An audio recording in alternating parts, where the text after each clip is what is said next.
Program Behind the News tekuleka chechimu tutereze byasoba ne tukulaga bikusike. Kali buterevu omulungi aliko Impact FM radio Lwasa Mayinja tukwaniriza.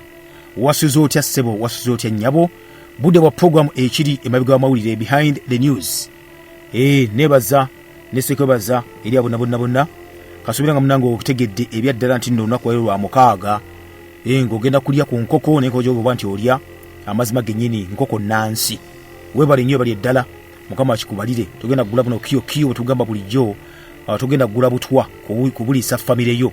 mugule enkoko ekuze nga yekuziza mu nkuza eya mukama katonda ey'obutonde ezijja kuba nzibalwaza kubazi endala zonna bazikuba eddagala eryo of course kasaba kuba eddagala ebyo mu kimenyi ky'ekibeerawo mu mbeera bwetyo kale bali nnyo bali ddagwe maama taata akikoze ekyo ate naawe taata maama kasambera nga muli ewaka nenga amazzi munywa amafumbe ne mwebale nnyo mwebali eddala ne muva ku chemical water ne munywa eddala minu water yoyo gwe mwefumbidde mmwe ewaka najja bulungi nnyo nimiteka mu shiwa yammwe oba mu bucket oba mu kadomola ne munywangako ne chemical water yono gwe mugula abira mu supermarket maduuka kubanga jukira basako chemical composition bibateeka mirena biteeko okwo ku mazzi ago ne bakulimba nti bakozesa mayi gali nacho kumbe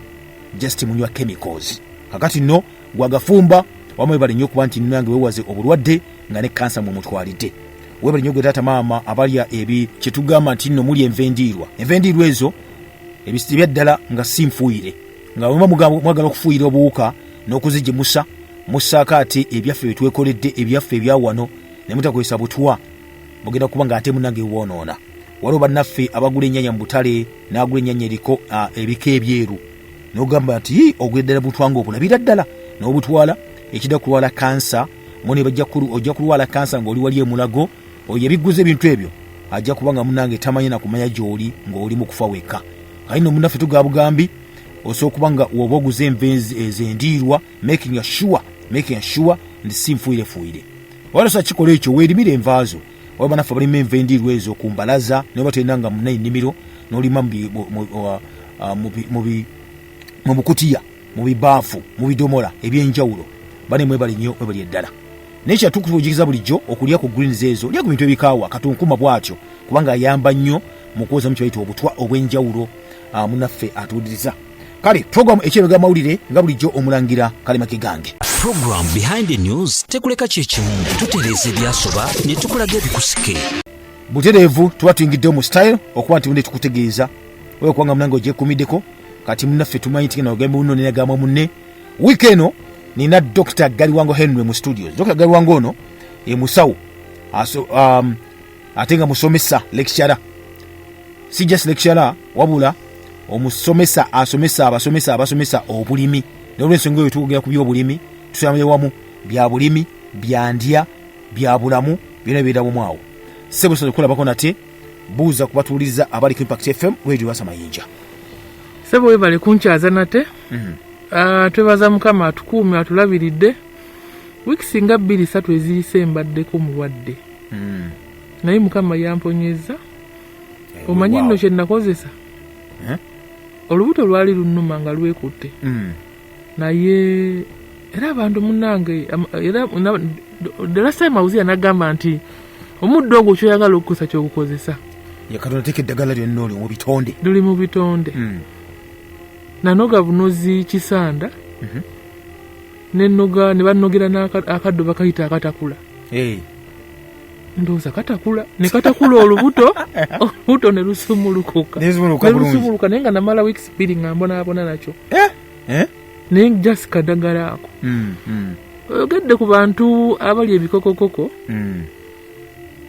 envendiirwa ezo abantu kye batazimanyiiko nti bw'ozirya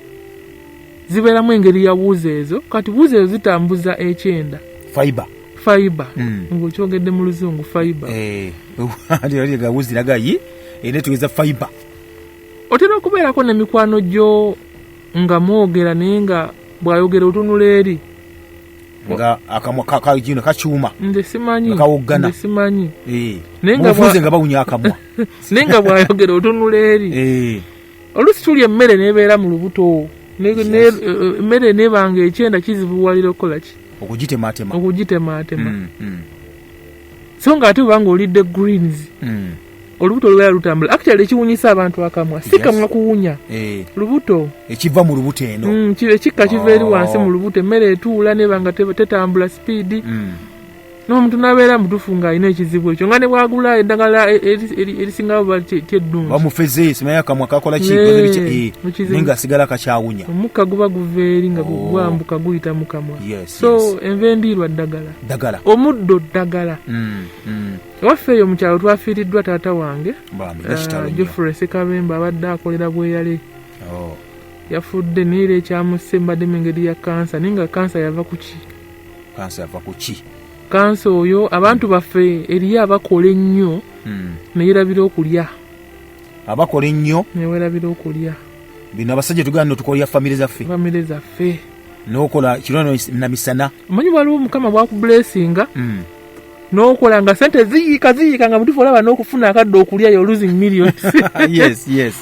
kale mukadde waffe oyo yafudde kansa naye nga yava ku butalya ate jjukira abantu abamu bwe tugenda okulya enjala ebadde kuluma nnyo ate n'otuukira ku kitumbuwe ekirimu butto ekisiikirire ebimeremere ebyoku luguudo ebyo so tugenda muziike waffe mu kyalo eyo Luwere tebalyala era kibi nnyo nti yatugenze kabadde mu 40s emyaka mito nnyo emyaka egy'okukola so bwe buzibu bwe tulina ewaffe mu kyalo eyo Luwero naye nga abeera otubasaasideko nnyo ebana kitalo ddala naye nga tuli bulungi wambuulyako naluli waliwo eddagala nejogerako n'abantu wano gundi oluwawu nalwo nalukozesa nalina combination ya bintu bisatu oluwawu akatakula n'ekisanda mu nnaku 2 nali nsumulukuse oluwawu olwa bulijjo luno tugira olukuuta esseffuliya entamu waffe omuganda oza nga bw'owulira nti luwawula essepiti luwawula n'olubuto omuddo ddagala just kumanya bumanya butamanya in fact kyagukozesa ddagala naye ate n'abeeyi nabo balikozesa abababirooni nanti libalogesa anti kati era kyovola balina kugamba kyoba ati nno sometimes abalokole bagamba nti sijja kunywa ddagala eryo sijja kunywa ddagala eryo mugamba otyamba okusimayo okutabula omululuuza mbungunywa be baalitonda kibuuzo kinene ekyo ngambye abalokola abamu si be baalitonda akale bubeera butamanya ignorance kubanga n'empeke zennyini zoomira omusajja ono Livingstone Dr. yali Livingstone bano abajja okutambula abatayayanga explorers abazungu abafite n'ekigambo kyava bano bazunga ki bintu bayita bazungu yalwala naye n'anywa amazzi ago gaali wansi of course ebitabo ebitugamba amazzi gaali wansi w'omuti omuti oguvaamu quinine amazzi gaali gakaawa nga ye amanya anywedde butwa naye in no time naawona omusujja actually study ku muti ogwo yava ne bakola ne quinine omululuuza gwaffe gwe tuyita vanomia migdalina ekyo ekikaawa ekyo of course it is eyo chemical yetta obugundi malaria parasites vanomia migdalina ekikaawa ekyo kyalina wesiwala bwoti Artimether akati ka Artimether kaba kadduka wansi awo mwe bakola ki coatam Artimether kyova sometimes aga nti nno omusujja gututta gutya mu Africa nga ffe bannannyini ddagala ate eriwo omusujja eri business pharmaceutical industry is a big business kati gwe ogamba nti ate ojjewo obulwadde kitegeeza factory zigenda kugwa sometimes ogana weewunya n'ogamba naye abantu baffe kiki onaga sijja kunywa ddagala eryo ndi mulokole sijja kunywa ddagala eryo nalwala olaba n'Abadventist edda nabo nga baali bakambwe tetunya mujani bisime kimanyi kikola biki naye bubeera butamanya kiba kizikiza nga kiri ku muntu ku mwaso ne ku bwongo naye bw'okimanya nti ebintu bino Katonda yabitonda n'abitula tubikozese bajja kuzuukuka mpola President Museveni yayogerako wano eggulo kwose eggulo nga balonkinga bafulumya census report byavudde mu kubalaba naga nti nedda we bajjira nakati abantu abamu tebababaze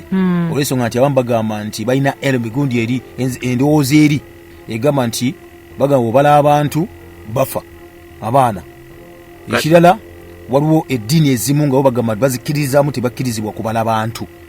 za sitaani okubala abantu kwa sitaani olaba lwakuba nti ebintu ebyo twabibuusa amaaso nga sensa zetandika naye nayagala okugamba nti eriyo abantu oba nebakiyite kubugumizibwako to be enlightened okuzuukusibwa olaba fe tubeera nnyo mu balimi eyo nga muli mu kubasomesa naye ng'olina okumubuuza details ezimufaako tayagala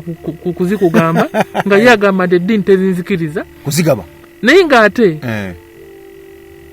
ebintu ebiva mu kubala abantu bibeera bikulu nnyo kati njagala okuchallenginga nti buli muzadde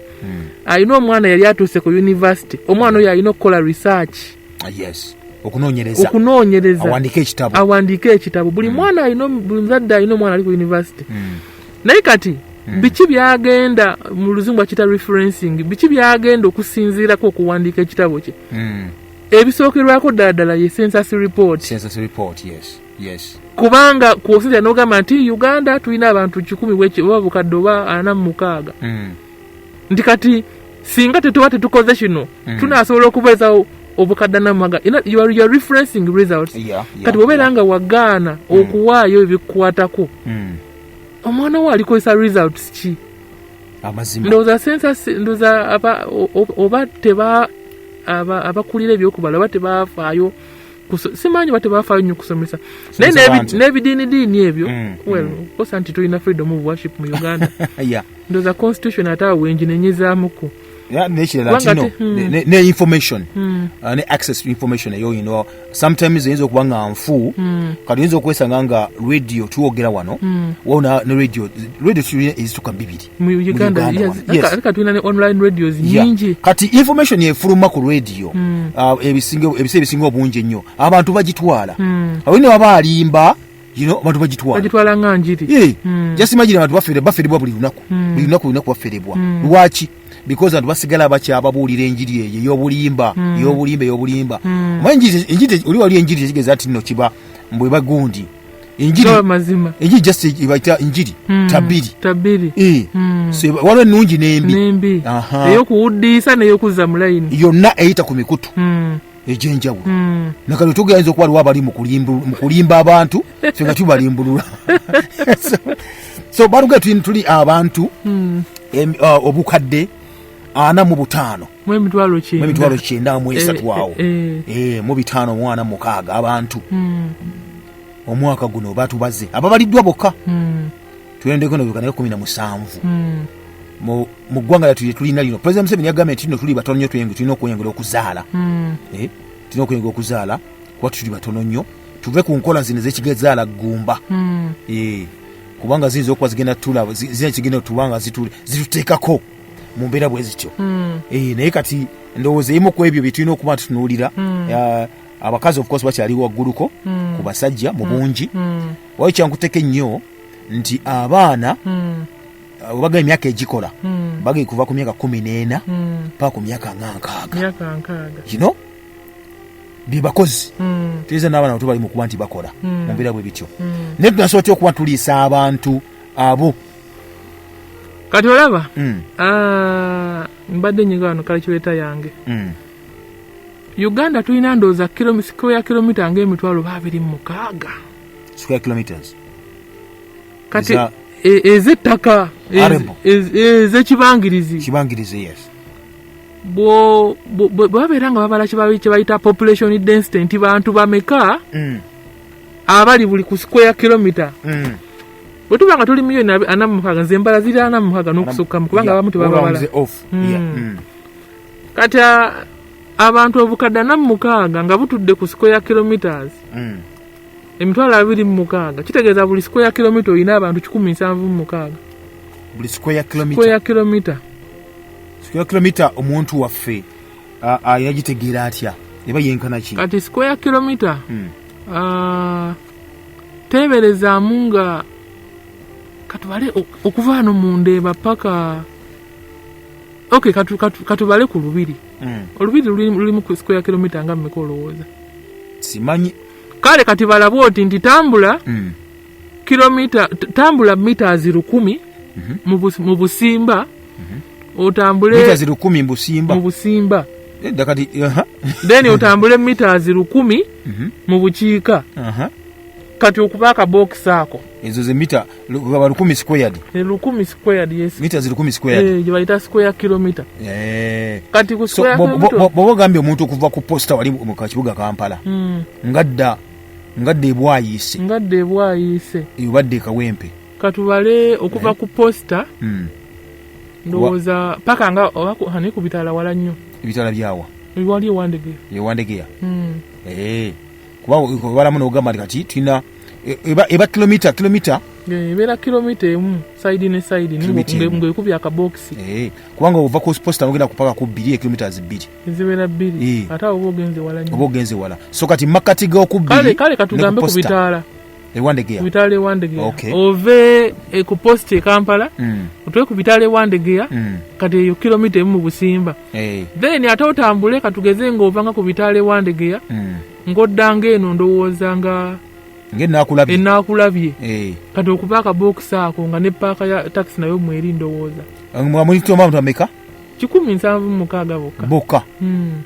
Uganda etaga abantu so tukyali batono nnyo katandikirawo tuve emirango yokamaffe tujje munafe atulizo kyali ku programu ekiri emabega w'amawulire program behind the news tekuleka kyekimu tutereeza ebyasoba ne tukulaga ebikusike butereevu kyali ffena munafe atuwuliriza oli ku programu ekiri emabega w'amawulire behind the news mu studios nina nate Dr. Galiwanga Henry tuli mukuba tuwogenda ku nsonga ezigenda maaso of course ezitulina okuba tunuulira zolabye mawulire ddala kituufu kyekyo oba nedda okyo n'okubanga ate munange omanya era nga wekkaanya bulungi nnyo tumunemuko bali kyatubuulira ku gundi okusinza corporation obungi bw'abantu newawe tutudde nira nga tukyali batono nnyo tukyali batono nnyo njagala okuwa example simanyi oba otera ofulumabuko mu Uganda mu Buganda n'ogendako mu kingdom muzindala bwakabaka obulala njagala okuwa example bw'otuuka ekitigumu katugezi kali ng'ovudde eggulu ng'ogenda kitigumu oba kale n'ova ku lutindo olwa Kaluma ng'ogenda Pakwaki manyi side eno eya wansi national park ate eri si national park naye obuyumbu obala bubale nti otambula mayiro nga 2 ng'olabyewo obusiisira nga 3 kale kati bweru kyenzikira yakyo kuba batugende mu Buganda mulimu 11 million people which is okay kuba abantu bonna baagala awalungi of course nja kubwana Buganda yankubanga Buganda is a good nation era abantu bonna baagala kukula kikusembera eno kati bwe tubeera ntuganga oli aleebuuka naye nakayika fuuti 2 kwa 3 ne beetema n'ebiso bagamba ettaka liweddeyo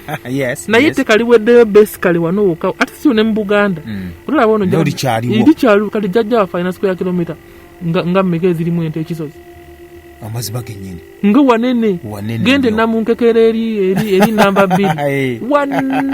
wanene nga bw'okiwulira actually bw'otunuulira kato korido yaffe otunuulira Mubende otunuulira Kiboga Nakasongola Luweero Kyankwanzi ettaka likyali ddene ne ku side eri ndala eri abalaalo nti omuntu alina square kilometer namba agisibwa ng'alinamu ente ezinga 1000 n'obusiisira bwe nga 3 n'abalaalo be kati bwe tujja eno waffe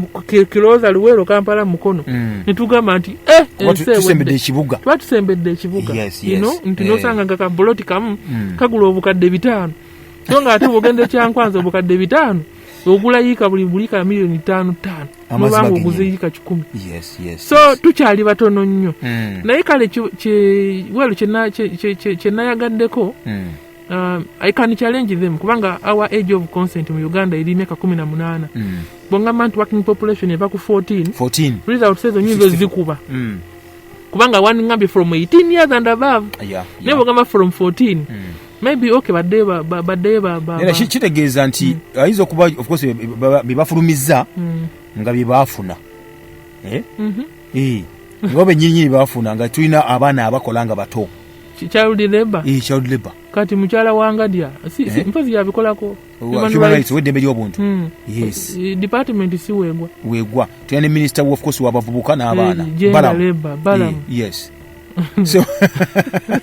kabano kitunyi ekyo ayinza okubanga ku bidongo bikuliko obwana obutambulirako wana butambulirako nga buto well it is political naye kati what does that imply to our economy bw'obeera nga much of the population eri mu working sector ekyo kiba kiyamba okuboostinga economy kubanga abantu abakola babeera bangi naye waliwo kibayita productivity bye bakola bivaamu omulamwa in other words bw'obanga olinako okola oyingiza ku ssente ezisobola okulabirira amakaago ssente z'ofunye zisobola okutambuza eggwanga obuzibu buliwo president yagamba buli nti nno newankubadde nga tuli bangi naye ate abantu abasinga obungi bakola kida kyonka bakolera lubuto of course kati bw'oba ojjukira mu psychology omusajja ono ya Maslow alina ka triangle ke yakuba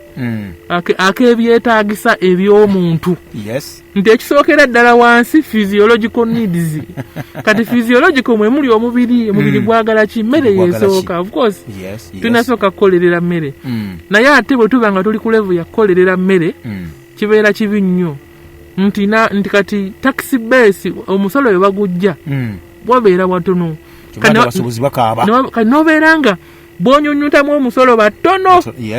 nga 10% yesobola okulabirira eggwanga kati nobeera nga baba kunyuula beera nga nkoko ng'ogijjako ebyoya omaliriza ogiresa eribbeya era ekyo oba ogirumiza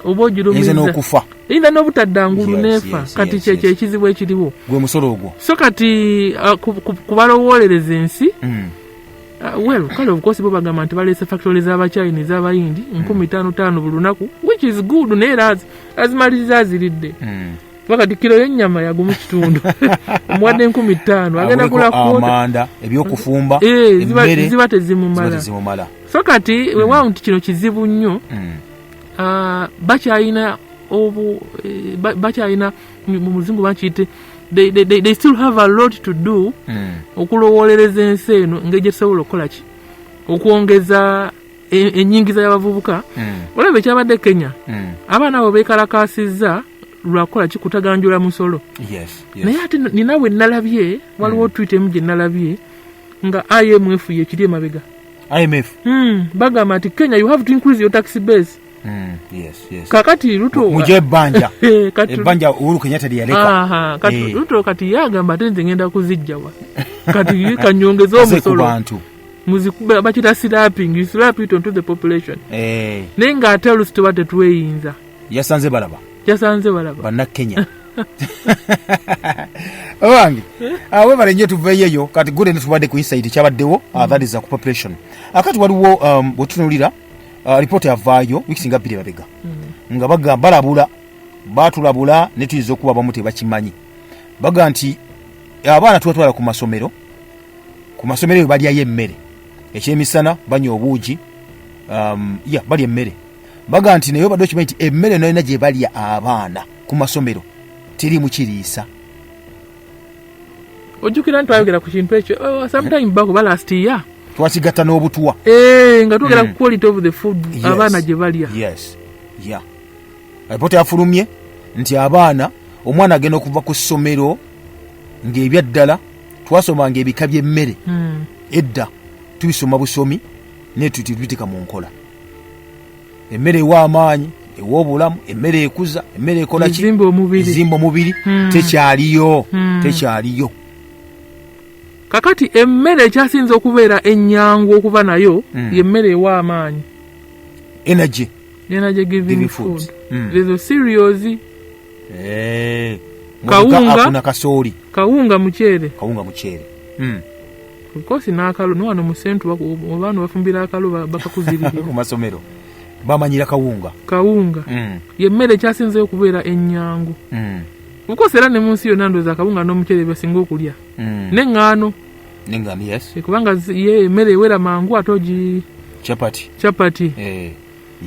kakati bw'otunuulira enfuna yaffe ng'eggwanga buli lw'ogamba nti mu luzungu bakiyita supplementation nti osupplementinge ogattirizeeko emmere endala ey'ebika ebirala oba okuba nsawoyo kati bw'osanga investor of course investor njogera ku badirectors b'amasomero ng'alaba essomero sente ezivaayo tezikyamumala agamba what can we do What can we do? Tagenda kusala ku musala gw'abasomesa simply because wanagusalako bagenda kumuddukako. Kati anoonya wawe nnyinza okusevingira. Kyakola kiri kimu tukwate mu mmere. Tukwate mu mmere. Kugikwatamu otegeeza ki? Kugikendeezaako. Ekisooka ddala kugikendeeza. Omwana abadde alya emmere emala. Batandika mu lulimi lw'essomero bakayita kasota. Gundi akuba akasota meaning takuwa mmere emala. Ekyokubiri abandi baddenga bamba bakita side dish nti oba kale oba tugattirizeko obubogaboga tugatirizemuko ku bidodododo nze nkuwa cheap example. Kuba bukosi waliwo amasomero agalina ssente nga date si kizibu kyabwe baleeta amagi baleeta ennyama ku weekend etc. Naye time comes kye bayita frequency nti abadde agireete emirundi ena buli mu mwezi in other words every weekend ng'aleeta akenda naba ng'aleetayo gumu oba ebiri. That is already compromising the nutrition status of the children kubanga bw'obeera nga proteins kuba tulina proteins abika bibiri. Plant based proteins and animal based proteins. In other proteins eziva mu bimera ebyomu nnimiro oba n'eziva mu ki mu nyama eno mu nyama oba mu bisolo. Yes. In other words kale bw'oba tusobodde ebyennyanja n'ofuna mukende naye kati ebyo najjukira bya bbeeyi. Kati the more you invest in them nga director weesanga nga profits amagoba agajja mu nsawo yo gakendeera. What do you do? Mubikendeeze. Yes, kati kino kiba kiddira muzadde. Omuzayi Museveni atugamba okukola ki okutikka abaana emmere. There's a language he uses okusibirira. Of course if twabikolanga edda nga ogenda n'omumonde mu nsawo edda sometime back nga tulina ensawo zizimpa ku kiwogo. Ensawo zaalinga za ekiwuzi kya maama wo kyakoze ki kyayambaddeko. Nga oyambalako akasaati ne bakutungirako n'akasawo kafaanana kombine. Kati ng'ogenda nabyo ku ssomero. Of course today si kye tuli kale awo si we tuli nti twavuddewo nti abazadde bagula butifini n'ateekamu akajja akasiike n'ateekamu wali akagaatigaati. Of course amaka ageesobola naye abasinga bagenderawo. Kakati kati kiddira eri muzadde. Nze nga twandibadde bwe kibanga ba directors amagoba gabasingidde obulamu bw'abaana obw'abaana baffe kati kiddira erifa abazadde. Omwana kikyomusibirira oba osobodde ofuna mukene omwana mukolera omukebe gwa mukene baguteeke mu kikebe agendako ku ssomero. Omwana ng'owa boarding mukene bamusekule bamuteeke mu kikebe anamamuyiranga muli mukene.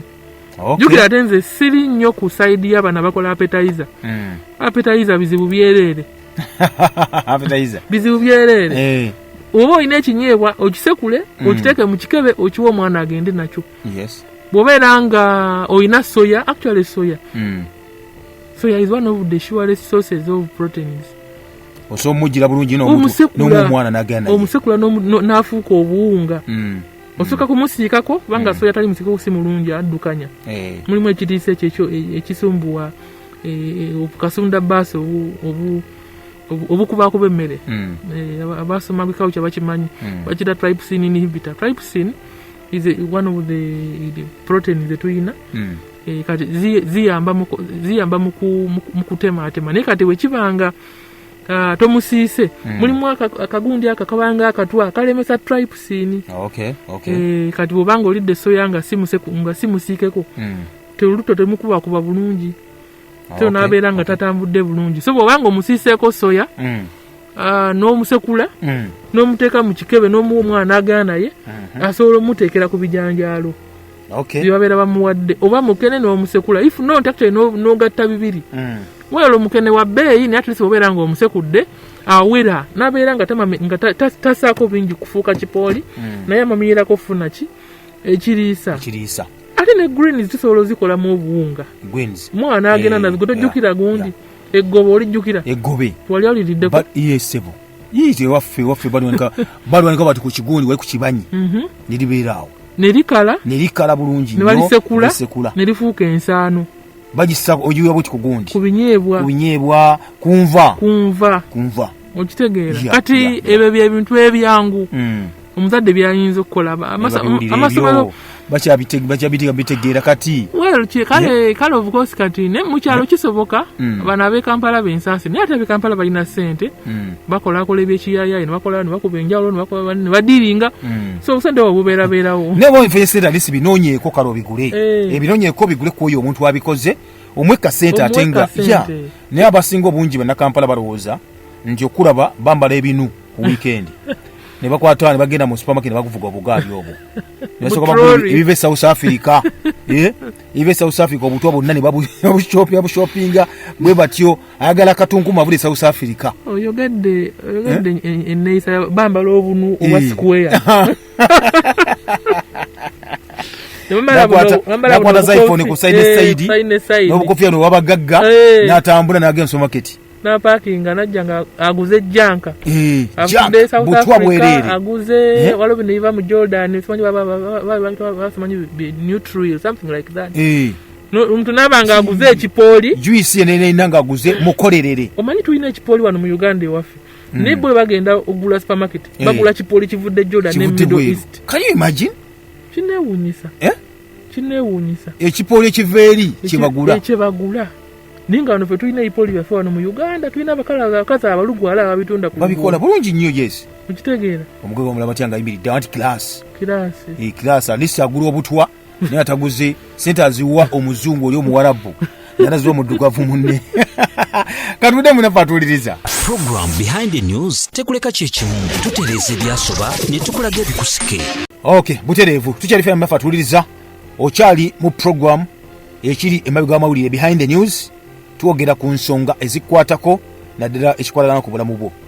kyewalabe mawulire kyekyo oba si kyekyo ebigenda mu maaso mu ggwanga mu nsi mu biraba wano na wali waliwo kye tuyita kati ekitambula kimanyiddwa nga climate change enkyukakyuka y'obudde abamu of course bagamba nti kiwaani abala si kiwaani abalala waliwo bakiri emabega waliwo bakipika obupisi bwe batyo mu mbeera zonna bwe zityo sente waliwo sente ezafulumizibwa kozo zafulumizibwa ebyaddala ez'okuza ekibaita obutonde bw'ensi bwe tujjako naffe Uganda waliwo nate ebijja nti nno nema yazuukuse Dr. Akankwasa balirega mayo obi wange sebo twasoma environment and natural resources ffenna masters kati ye yafuuka omwana gwe wafuuka kyana kuba nawe you qualify for the same post as he is naye ate kuba nze nayagala amawulire yena asigala nga ali eri badde ngamba nti mwakola munna interview ye naayitawo tetwakola ffena interview simaba yakola interview naye yasobola kubeera idi wa NFA nagenda okulaba nga avuddeyo nga wampointinze kuba idi wa nema yes ate zonna authorities zirina the biggest salary mu Uganda so gyali eyo alimu kuba nti kati awudde buno ali mu kuteesa mu nkola byeyasoma naye wetwogerera banasokkere yalinga oba okubagala kuzzaawo restoring wetland systems zaffe ne swamps zaffe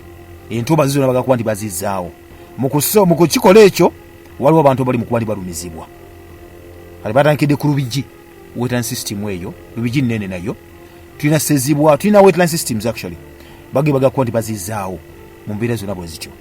abantu abamu bakaaba bagatugera kuddawa tebanayo bakudda babamenye bakola ki nemegamba nti nokkiriza bagajja bajjawo naye bantu bagamba nti wowe tujjawo ffenna n'amasundiro g'amafuta waliwo ndoza poliisi waliwo ki byonna nema yeegamba nti abamu balina olukusa abantu balina lukusa lubeera mu bitundu ebyo wetunywa mu byobulamu byaffe ebintu bino etumu kwogerako ani afunamu ani afiirwa kintu ekyo kigazi nnyo abantu abaali bagenzeeko kansooke nkiyite walala olaba omwalo ogwo ndoza guva eri Kyebando ne guyita mu Kaleerwe ne gutuuka eno ne guyita Bwayiise ne gugenda ne gukoona wana wali sewage plant Namuŋŋoona ne gutambula paka eri wansi buli lwempita ku mwalo ogwo nenzijukira n'ebibuga ebirala ebibeera mu waterways ogw'omwala singa it is a source of tourist attraction omwala singa bagulongoosa nebatuwa ssente kugulambula bulambuzi ne musaako n'amaato abantu ne baliira okwo ssente Ebera kimu wano okuva na kivubo. Na kivubo chano. Yes. Waita nagenda pakete ku Action Bay. Singa munange nze beda singa isesoso bera bano banabaka emisolo mu taxi base ntono. Singa abantu awavawo sente. Bulu empita ukindo ekimbera ngamba yi. Shall we ever have a time ngo mwala guno? Teguli mu bucupa. Ninga guliko mazinga. Nga gujira jiunya, jiri mu kazambi.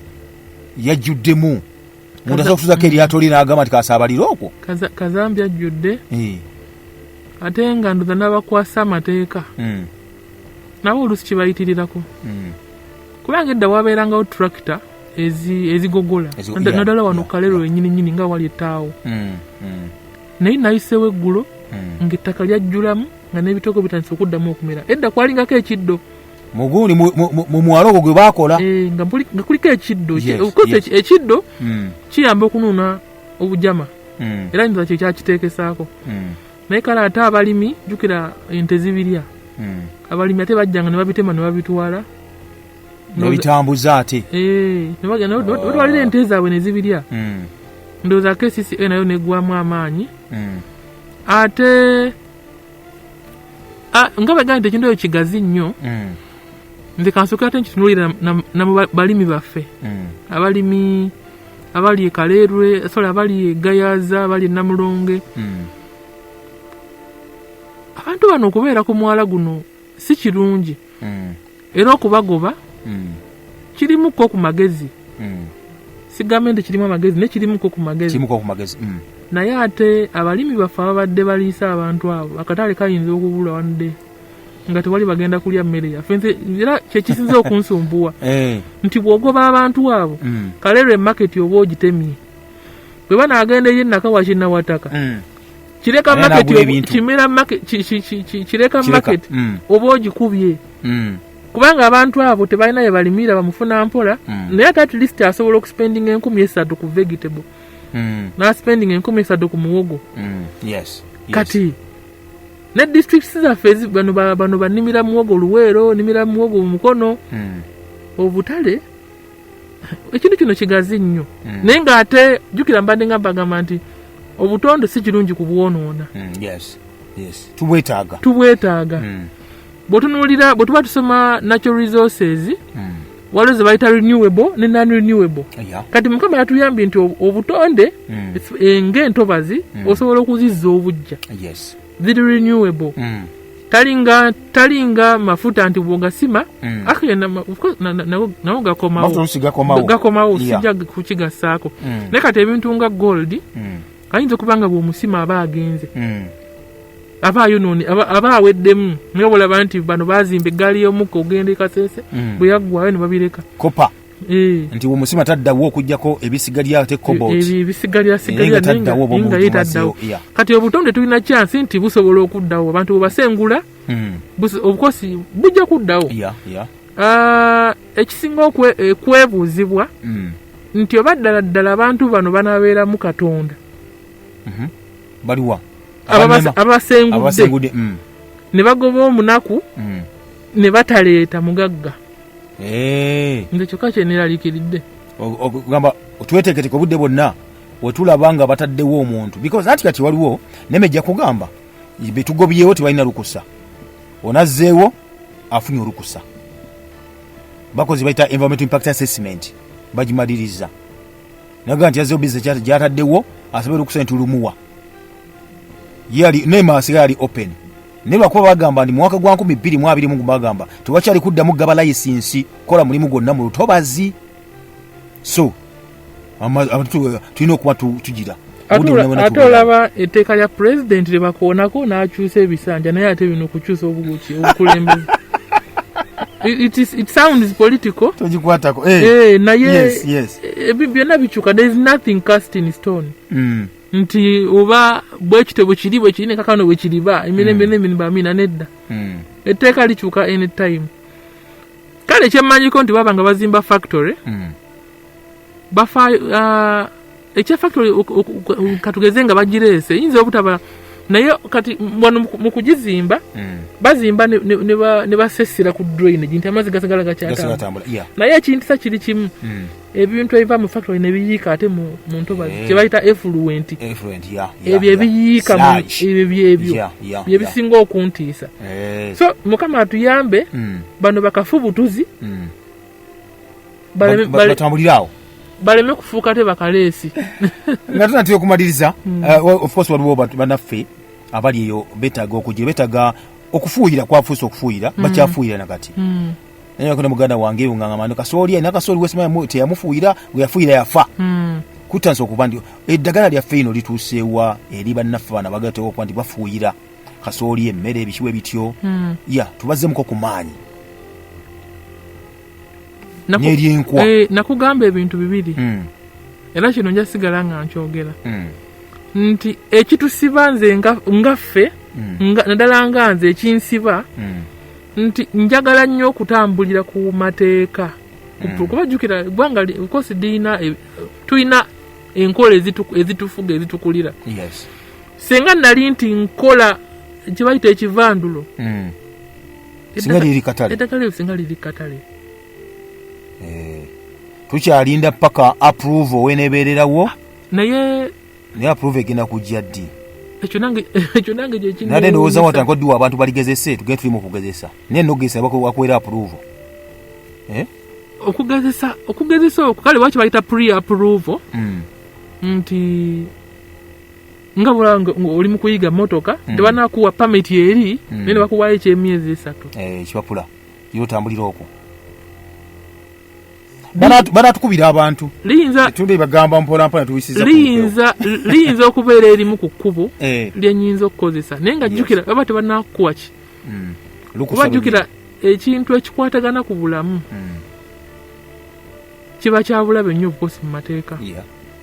kiba kyabulamu nti noba ogenze kukola kunoonyereza nga mulimu kye bayita human subject bakugamba togeza noneko kunoonyereza nga tonafuna just kunoonyereza yes naye ate kino ekikwatagana ku bulamu njagadde nnyo tambulira mu mateeka weewawo nti bazungu bageza ne ku bantu batuggyeko nabo ate anti kati ku bantu babagezezaako anti kati agaba olukusa agaba olukusa yagaba olukusa kwagaba enakkyali bwembeera nga minister of culture ginsaba minister of culture ebeera ne approve for example from FAO food and agriculture organization njagala kuba ekyokulabirako nti omuntu agenda okukola nursery bed eri mu mateeka ku luguudo nga wano waffe waneeka wanda matugga alina okuba ne certificate ya FAO ate nga FAO yegiwadde NFA National Forest Authority so it is a long process boba naye ate ng'osanga bangi abalina bunasare bed nga sikawandisi ningaatunda ngaakola naye ng'ate okubeera nga olina competitive kibayita competitive age nti ojana kuteekayo ebipapula byo obidinge for example maybe umeme yagala kusimba miti obidinge bakugamba twagala certificate yeno kati nti kikimu ku binsumbuwa tujja bayiya tusibule Dr. Sibula abantu bannaffe mwebale nnyo tuwuliriza okutuwa amatu gammwe si kyekintu kyetwala nti nno kyangu oba nti kya muniino so tubeeyanza nnyo enkya ku Sunday tulina olukiiko abaasomerako ettama Church of Uganda Primary School tulina olukiiko kyetuyita annual general meeting sawa nga 7 tubaaniriza ngenze luweero kuziika kale batulabira naffe tugenda naffe waliwo omanyi olukuŋŋaana lwa famire ekololo leero kasina wanavayo birungi mwe mutuula kololo luno lwagundi bategese olukiiko lw'ensi yonna lugenda kubeera kololo bale nga famire yamwe yabalangira this is a family festival abakulembeze b'enzikiriza bateeseteese ssebo UNICEF Plan International bonna bali omwo baga nti amaka gagenda gaggwawo lunaku lwaleero mulimu UNICEF esebo ne Plan International esebo amaka gagenda esebo ate nga bebamu kubasindikiriza agenda bulungi wasone banyabo mweraba program behind the news tekuleka kyekimu tutereeza ebyasoba ne tukulaga ebikusike